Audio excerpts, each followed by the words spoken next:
Okay? So we want to put them in a confident, coachable mood. And the best way to do that is by focusing on some things that they can control. Let's hear what I think is one of the best ways to do it.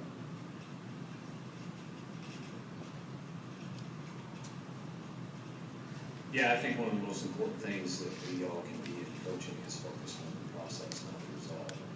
Because I think ultimately what we're trying to do is we're trying to play or get our kids to play to a standard. And that standard is to improve every day and be a great teammate. So what did he say right there? What are the two things that he wants his team to do every day? Focus on the process. Focus on the process, improve every day, and be a great teammate.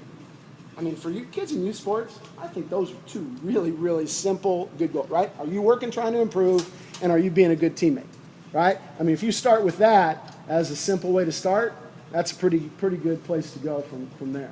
Let's see what else he's got to say. And if you kind of embrace those two things, then your team will play better, each kid will play better, and ultimately the results will follow if your talent level is appropriate, right? So I think that our biggest thing, even at this level, is what are all the things that we can control, both off the court and on the court, that will allow us to have the best chance at having success. Let's focus our time on those things and not on some of the things we can't control. So if we focus on improving and being a great teammate, what did he say was going to follow? Results. Yeah, results. If talent level is appropriate, right? It always comes back to that, right? So we're going to try to do the best we can with the talent that we're given. And sometimes, no matter how much we do that, right, when we focus on the process, it's easier to get there by setting effort goals, right? Let's talk about what AC talked about in the film room, right? We're playing defense, okay? If I give that guy an open shot, he's going to make a particular percentage, right? If I contest it, that percentage goes way down, right? Same with rebounds, right? If I make sure that all 5 guys get in there to rebound and they're between their man and the basket, right? There's a better chance that we get rebounds. Okay? If we block out, there's a better chance we get rebounds. So if we focus on those processes instead of just saying how many rebounds we got or what field goal percentage the other team has, right? Talk about how many times we're blocking out and how many times we're contesting shots. And all of a sudden, that process and that effort goal is going to help you get the result that you want, right? You make a few passes in your offense, there's a pretty good chance you get an open shot, right? You dribble 9,852 times and take a bad one, it's not going in, right? That's the way kids want to play, right? So we'll focus on the process and doing things right, okay? And then help get over mistakes, okay? Or bad performances. We're going to show you how to do that in a second. But let's hear what our man here has to say about mistakes and bad performances.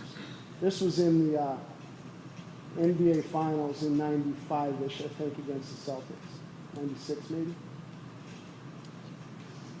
Right here. With Jade on ESPN.com. Phil said you were comfortable with the looks you got tonight. Can you describe what you had out there? And did you even discuss it with Phil over the course of the game? I had some great looks. You know, just it didn't stay down for me. So you just pile it in with all the bad shooting games I've had and flush it. Come back game 2, hopefully I get the same looks. So that was early 2000s. That might have been when you were back. Yeah? Yeah, I think like 209, 8 or 9. Yeah. So Lost the first game. what did he say he wanted to do with that bad performance? He wanted to flush it, right? Flush it, forget about it, that's gone, okay? On page 23 in your book, if you'll take a look and just turn that corner down, and I want you to go back and read that story. Ken Revisa is one of our sports psychologists that's on our board. He's a sports psychologist at Cal State Fullerton, and he works with all sorts of professional and college sports around the country. Flushing mistakes is one of his big things. He's big on rituals that help you forget the last mistake, okay? Instead of looking at the coach or looking at the parent or looking at the ground, right? He wants you to do something, right? Some coaches, when they write look up on their 2 shoes, right? So when you look down, it tells you to keep your head up, right? Some coaches brush it off and they shake it off, right? Or they say no sweat.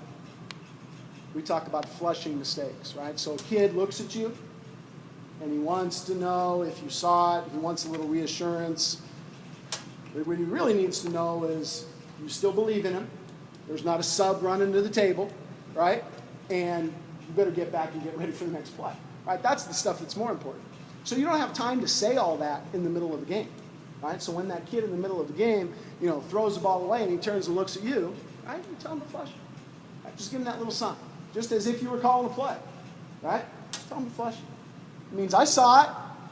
It's okay, right? Now let's get back. Flush it. Forget about it. It's gone, okay?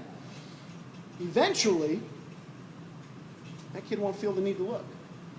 Because every time I look at you and you tell me it's okay, cool, let's get back and play defense. Give my best effort on this next play, right?